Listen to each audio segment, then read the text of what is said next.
Hello and thanks for using TickBoom.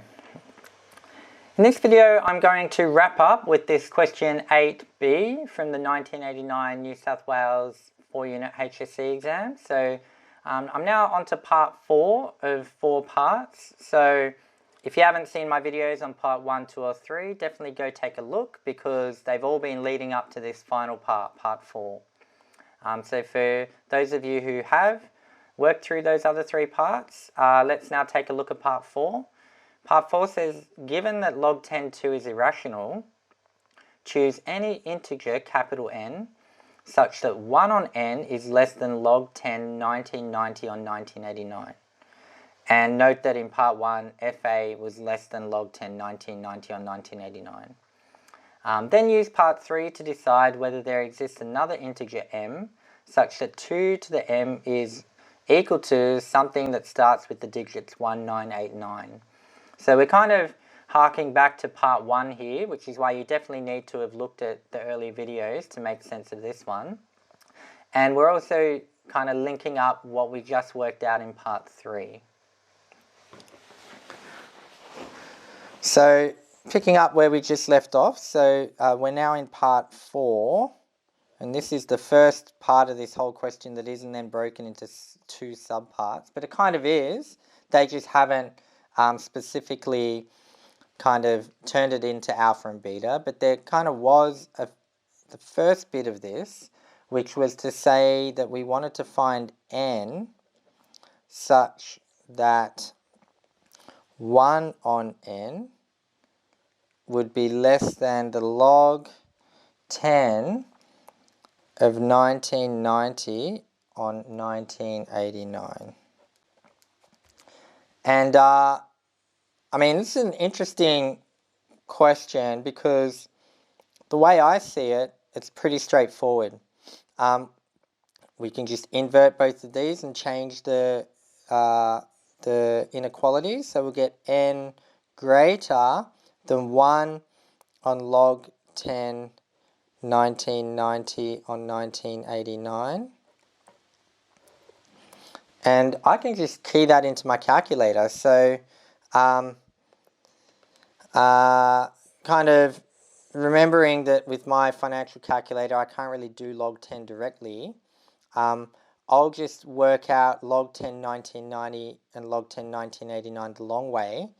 Subtract them, because the log of something divided by something else, I can subtract the log of each. So, and then take the inverse. So this will mean n is greater than, let's start with 1990. So I'll take the natural logarithm of 1990 divided by the natural logarithm of 10. So I'll store that. And then I'll take the natural logarithm of 1989 divided by the natural logarithm of 10, and I'll store that. And I'll take the first result minus the second result, and then I'll invert that, and I'll get 4,580.992952 and so on. N has to be greater than that. Now, given n's an integer, we can say, therefore, we can choose any integer n greater than or equal to 4581. So we just need to be a little bit bigger than this decimal.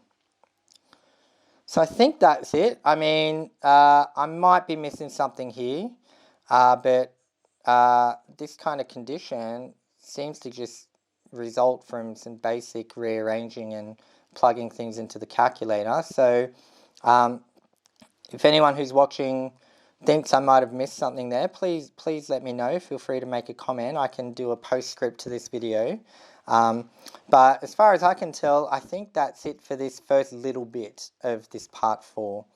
Now the second little bit says to decide whether there exists another integer m such that 2 to the power of m starts with the digits 1, 9, 8, 9 and then continues. And if I just move this, if we flick back to all the way back to part 1 that I did in the first video, and we go to beta, we found a value of m for that. We got it to be this 9020328. So now, having worked through what we've just worked through, we're being asked to decide if there's another integer m for this condition. Is there another such integer? And I think what we can do here is we can kind of take from part 1, if I kind of go back to what we dealt with. So for this part beta, we started from this kind of result, which we had solved in part alpha, which was the log 10 of 1.989 is less than f, the fractional part of something times a, which was less than the log 10 1.990.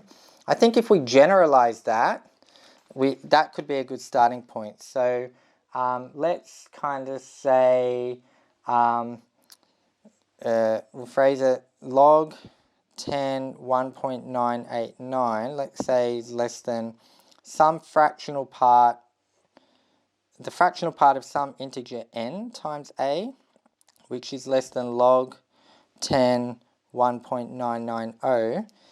If we've got that, then we kind of can be quite confident that there will be some 2 to the m equal 1989 and so on. So what we can try and do is find what these values of n are, and then see where we get. So I might just turn over, but what we can say is that log 10 1.989 is less than, and this f of na we can write as nfa, because as we saw in the earlier parts of this question, if you've got an integer in here, there's no fractional part of that integer. You can just bring it out. So we can then write nfa will be less than log 10 1.990. And I'll just bring this fa out under each of the inequalities. So we'll have log 10 1.989 on fa will be less than n, which will be less than log 10 1.990 on fa. And that kind of gives us our bounds for n. So if n is between these two boundaries, then we can kind of conclude that there's probably going to be a 2 to the power of something that starts with the digits 1989. So let's just plug this in, because we know the value of fa. We were given it in part 1. So log 10 1.989 and log 10 1.990 we also worked out in part 1. So if I kind of flick back all the way to part 1, part 1 alpha, the log 10 1.989, I might just rekey it just so I get it exactly. So we'll have 1.989 natural logarithm divided by 10 natural logarithm. So I'll store that in here. And let's do the same for 1.990 natural log divided by 10 natural log. I'll store that here. And then this 7.0738 times 10 to the power of -5, I'll store that here. So now if I come back to where we are, so the log 10 1.989 divided by the FA is going to give us 4221.7022382 and so on. And then the log 10 1.990 divided by the FA will be 4 224.7888323, and so on. So therefore, given n's an integer, the integers between these 2 points will be n is equal to 4222, 4223, and 4224. They're the 3 integers that I think will end up giving us a result of 2 to the m equals 1989. Now, of these 3, one of them we've already seen, because all the way back in part 1, we were dealing with 4223a.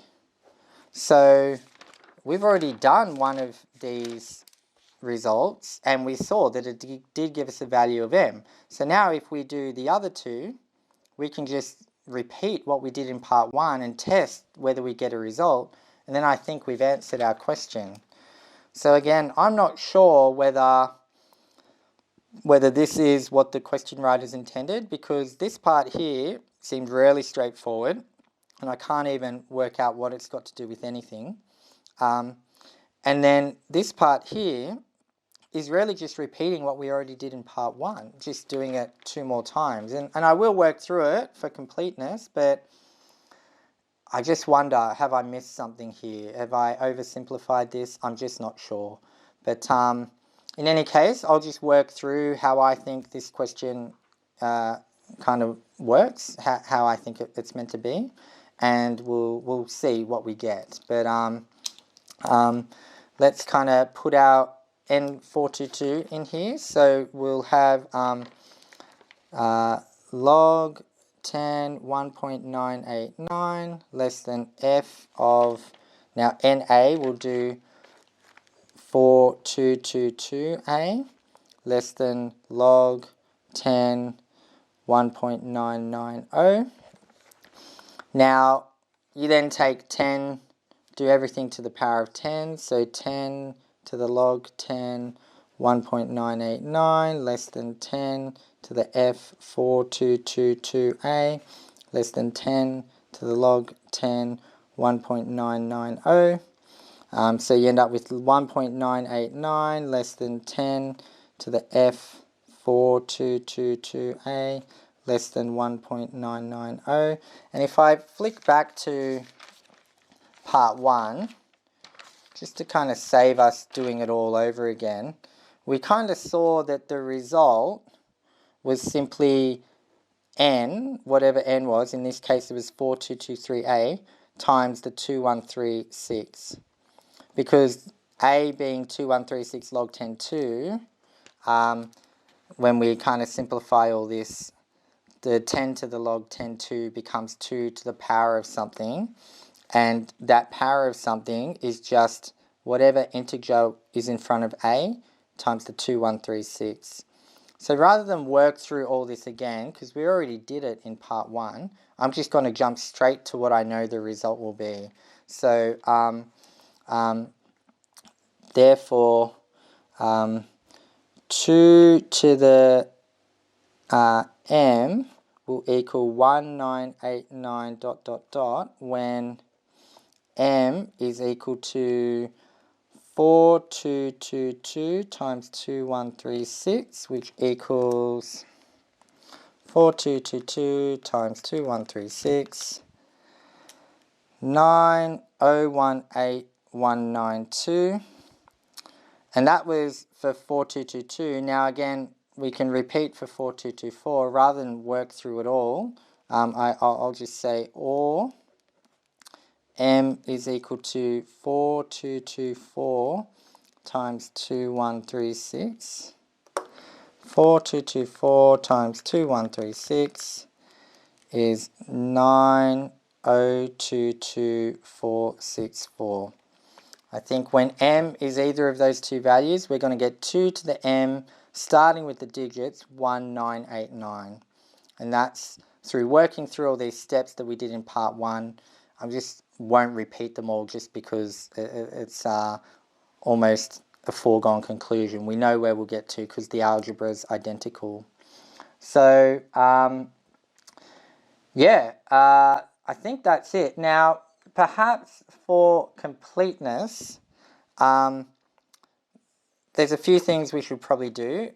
First of all, we probably, for these three results, I guess there's technically a question, how do we know the results here, the 1989 is going to be distinct, like the following digits are going to be different.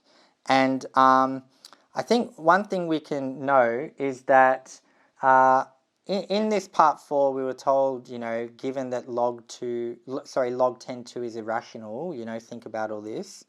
Well, given log 10(2) is irrational, then from part 3, which we were told to think about and link to, like kind of use part 3 to think about this, we know that our kind of F4222A, F4223A, and F4224A, they're all going to be distinct. They're going to give rise to distinct results.